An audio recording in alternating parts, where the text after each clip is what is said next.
What's happening? What's happening, ladies and gentlemen? It's Friday. Friday. Everybody's looking forward to the weekend.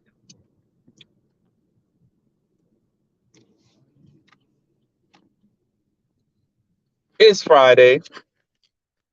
How's everybody doing? I'm doing fine. Everything is all right. I'm in the city of Toronto, in the country of Canada.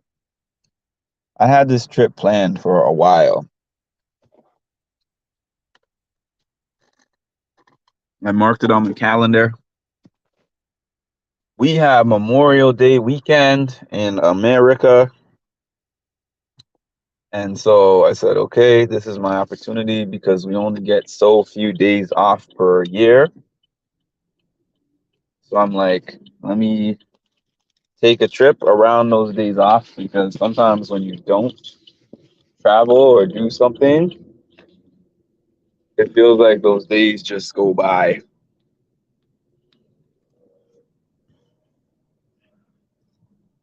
It feels like the days just go by and you're right back at work. And work is not the place to be for me. So,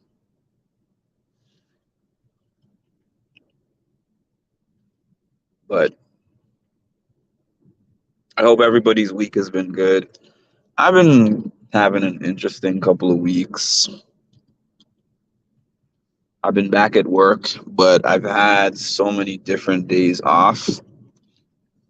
Um, the reason why I was able to have the days off that I've had is thanks to some generous coworkers of mine that if I can ever do anything for them, I 100% will because I'm the type of person who does not forget acts of kindness.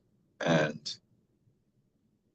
like if I get the opportunity to pay back those acts of kindness, I will because I definitely needed those days.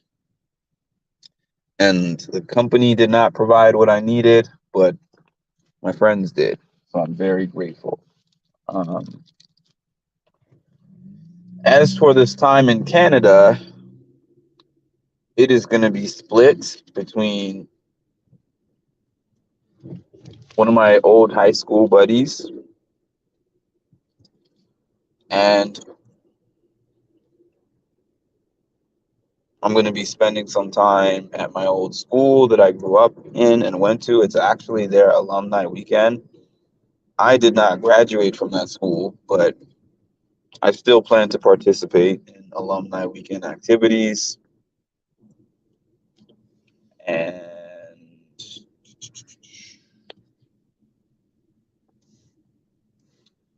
yeah, it's gonna be a short stay, but it's gonna be a fun stay in my estimation.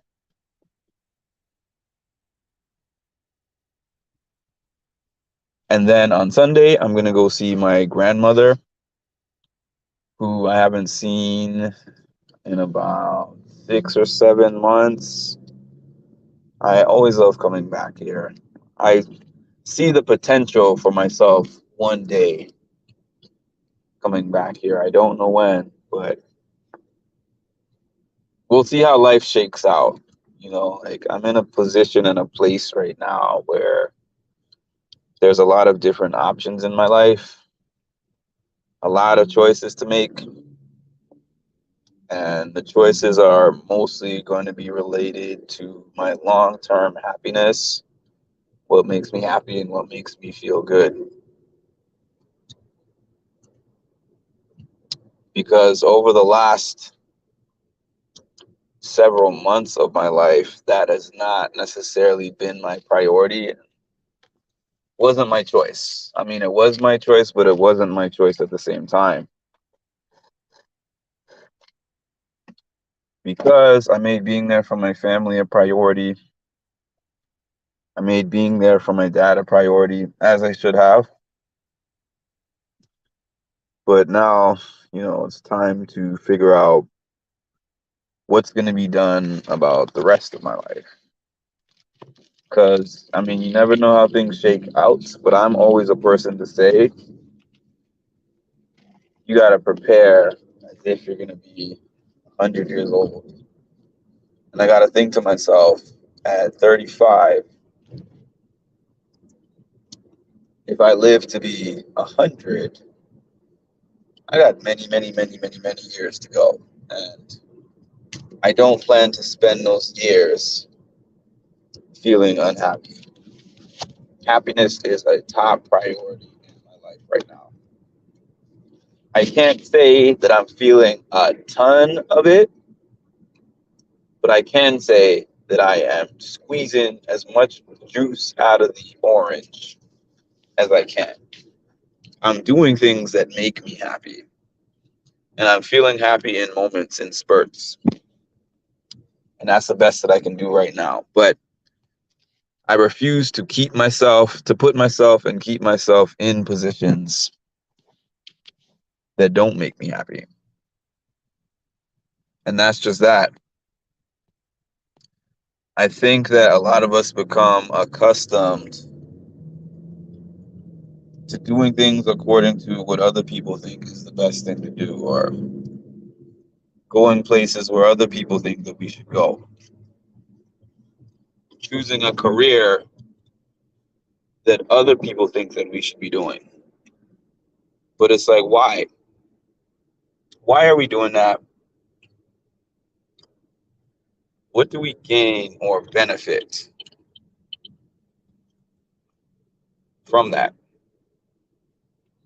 I remember actually a time in my life, possibly 7, 8 years ago, maybe more than that, where I was with somebody who was like,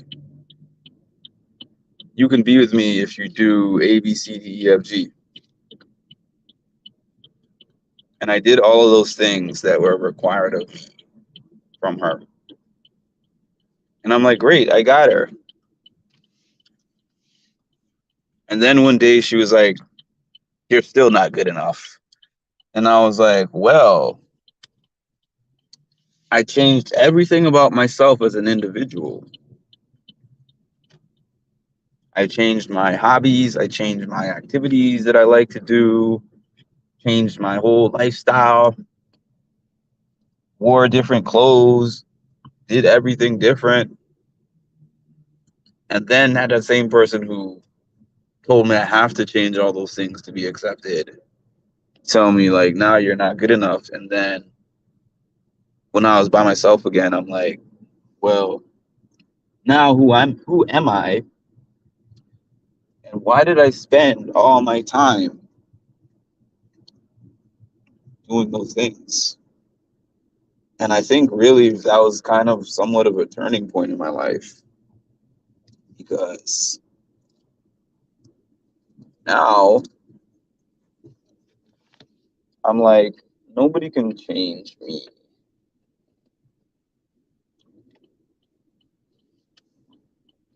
And I would not really want to be around anybody who thinks that anything I do or anything that I am isn't good enough. How about that?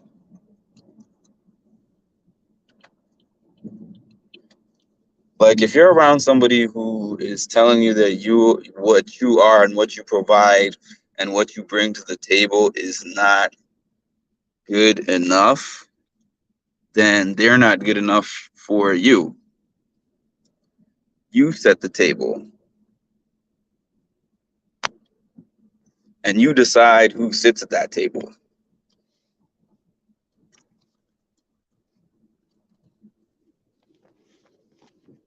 Nobody knows you better than you.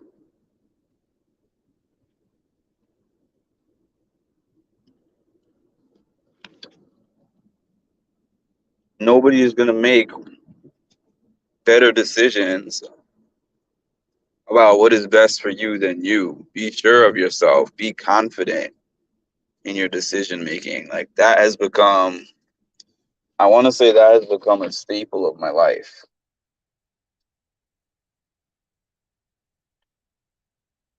And I'm not going to take all the credit for that.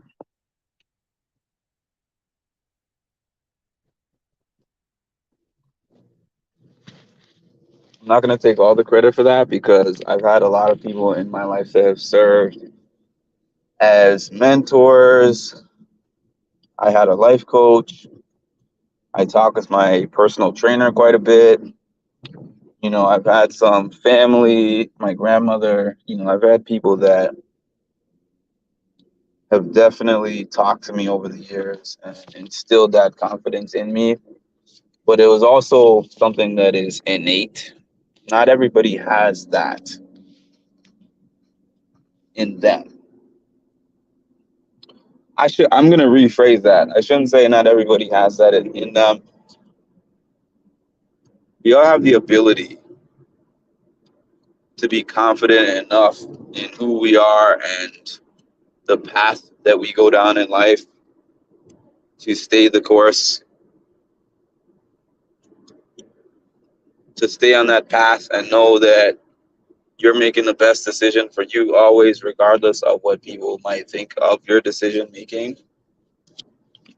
But maybe not everybody is confident enough to stay the course. Have you ever decided to do something and had a lot of other people be like, why would you do that? If I were you, I would have done this, or this is not the best decision.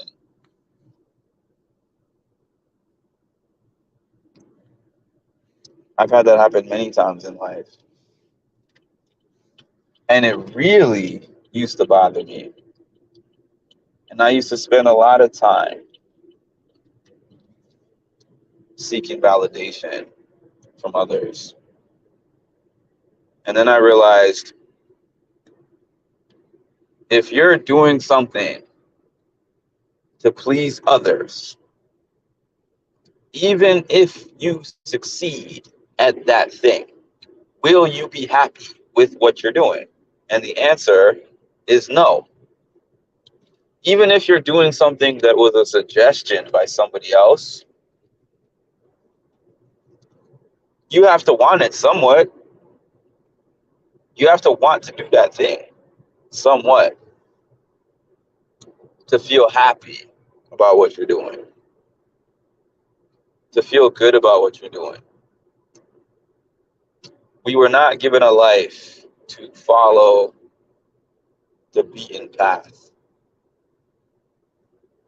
or the chain of command. That's not to say that everybody has to do or try to do the things that I've been trying to do in my life. Some people are good with comfortability, and there's nothing wrong with that. I meant to do a live about this TD Jakes event that I went to, I think a couple of weeks ago. I have notes on it. I'm gonna at some point, I hope, touch back on this topic when I have my notes in front of me, which is why I wish that I had just taken a picture of the notes and left them on my phone because I have so many different notepads and so many notes all over the place. But anyways, the point of me referencing him was that he was saying not everybody is going to be an entrepreneur, and he was even talking about his wife and him and how they differ in philosophies, wants, and needs. And he was like, I'm the person who colors outside the lines, basically, and my wife is the person who colors in the lines. And he was like, you can't have two people together who color outside the lines. You need the person who's rational, you need the person who's stable, steady, consistent. You need that person to balance out the crazy, if you will. So not everybody is going to be some free spirit, like I want to create my own path and do my own thing and not color inside the line. So what I'm saying is not for everybody, but in a way it is for everybody because I'm not necessarily just talking about your job. There's a certain status quo where everybody does the same things in life because you got into this world and you saw somebody else doing it, so you started doing it. There might not have been a rhyme or reason to it. Sometimes I've heard this joke told by various black comedians specifically. I think I just heard Kevin Hart tell this joke, as a matter of fact. I was at the Rock Hard tour last year, and I think Kevin Hart told this joke, which is somewhat of a joke and it's somewhat not a joke. He was like, for black people, if they see a group of people running in a direction and they're just running, they will just run in that direction, no questions asked. And it's true. And I'm connecting this with an analogy, and a lot of people do this. I'm going to give you another example, and then I'm probably going to hop off after this, but I'm going to give you a quick example. When I was coming here on Wednesday, it's Friday now, I left to come to Canada on Wednesday. So when I was on my way, I got to the Greyhound station, or I got to the Greyhound bus, and there was people that were going to Canada. There was people that were going to Baltimore. There was people that were going to Washington. There was people that were going to various locations. And there was nobody that works for the bus company to direct us. There was nobody that worked for the bus company to say, you stand here in this line, you stand here in this line, you stand here in this line. So I saw this bus that I thought might be my bus, but I wasn't sure. And there was a big line that formed next to that bus. I asked the person in the front of the line, where is this bus going? They said, to Washington, D.C. I said, are you sure? They said, I'm sure. Now, I could have trusted that person because they're at the front of the line and there's a big line formed behind them. And the people behind that person in the line seemed to believe that they were all going to go to Washington, D.C. on that bus. So I got out of that line. I went to the other bus and I asked the people next to that bus, where is this bus going? They said, Washington, D.C. So there was another bus. And I went to that line and I asked the person in the front of that line, where is that bus going? And they're like, Washington, D.C. All right. I don't know if you're going to see where I'm going with this. This is actually something that I'm going to add to one of my talks. I'm doing a talk next weekend, and I'm going to put this right in there. But anyways, what I had gathered from going to those 3 bus lines and having each person in those lines tell me that each of those buses is going to Washington, D.C., I gathered that everybody had stood in the line and stood behind somebody who didn't have a direction. They did not have directions from the driver of the bus who was going to take them to their destination. So they just stood in the line and said, I hope this bus is taking me where I need to go. I don't stand behind people and just go with the crowd. So what I ended up doing, I checked my bus ticket, and on the bus ticket, there was a number that was correlated to where my bus was going.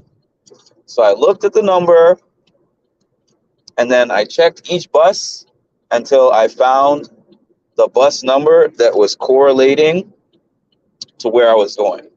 And it was the first lady that I had asked where her bus was going, and she said Washington, D.C.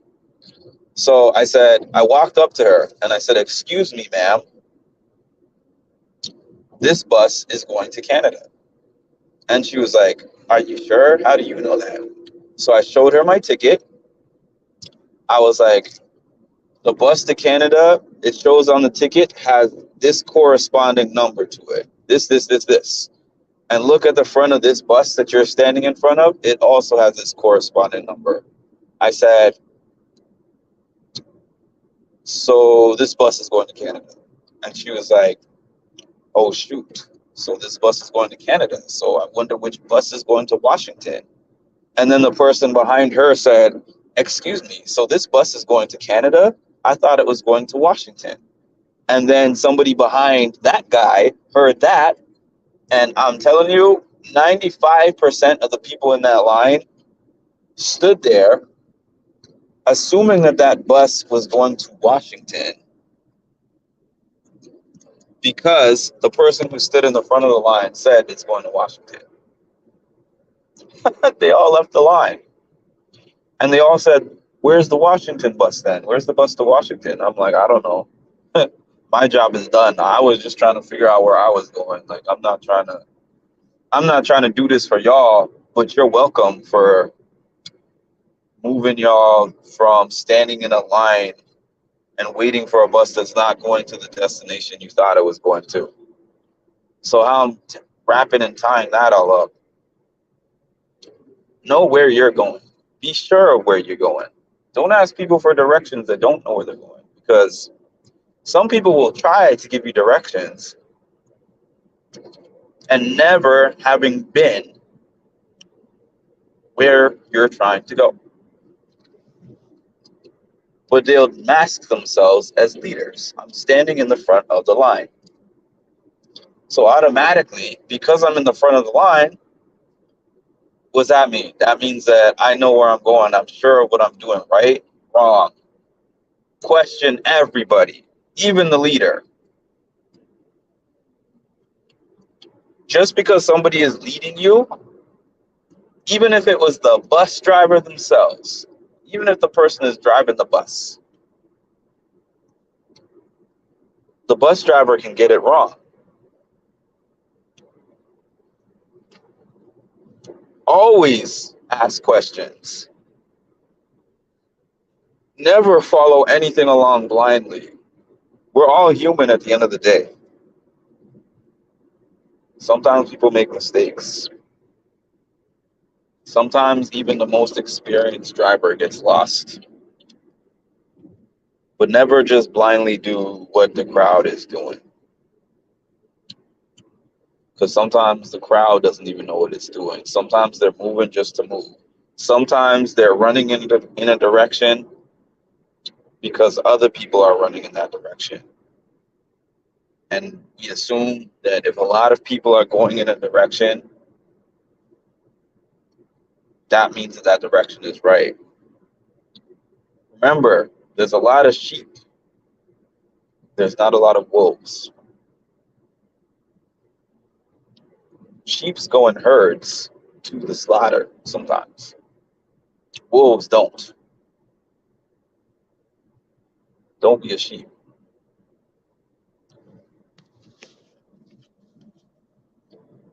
But anyways, I hope all of your Fridays are going fantastic. My Friday is going well. I feel pretty peaceful being back in Canada. I love it here. This is my first home and the only place that I've ever really considered home. New York is cool. I've met a lot of cool people in New York. I mean, you guys see that I've started to spread my wings and go to all these different places, events, meet people. It's cool. I like that. I like that. And I'm always going to have some certain ties to New York, especially because my dad was the first one of our family to move here to New York. To move, I'm saying here like I'm still there at this moment, but to move to New York, he brought us there. We spent a good amount of years there. He was there for 17 years. He was working for maybe about 13 of those years. So no matter where I end up in life, I'm always going to have a special place in my heart for New York. I'll always come back and visit. Like it's been a home away from home of some sorts, but I can't see it being a permanent destination. I cannot. I cannot see it being the place where I'm like, this is where I want to settle. You know, this is where I want to retire. It's just not that type of place to me. It's very stimulating, overly so. Too many people, too much noise, too many buildings, too much hustle and bustle. Um, I know that my anxiety shot up the most it's ever has in life in coming to New York, but I'm amazed at myself at the ability that I've had to kind of counter and conquer that. And that's because I don't do things in a New York minute. I don't move at a New York pace. The only time you'll catch me moving at a New York pace is if I'm completing a race. If there's no race involved, Mark is moving at his Canadian pace, slow and steady, whether you like it or not. Whether you like it or not. How about that? How about that? Anyways, I'm headed off. Thank you all for listening. Please make sure to like, comment, subscribe, boost your boy in the algorithms. Boost your boy in the algorithms. I appreciate y'all. Keep being you, keep doing you, and remember, be the leader. Don't follow the leader. Don't let alleged leader lead you astray. Have a great night.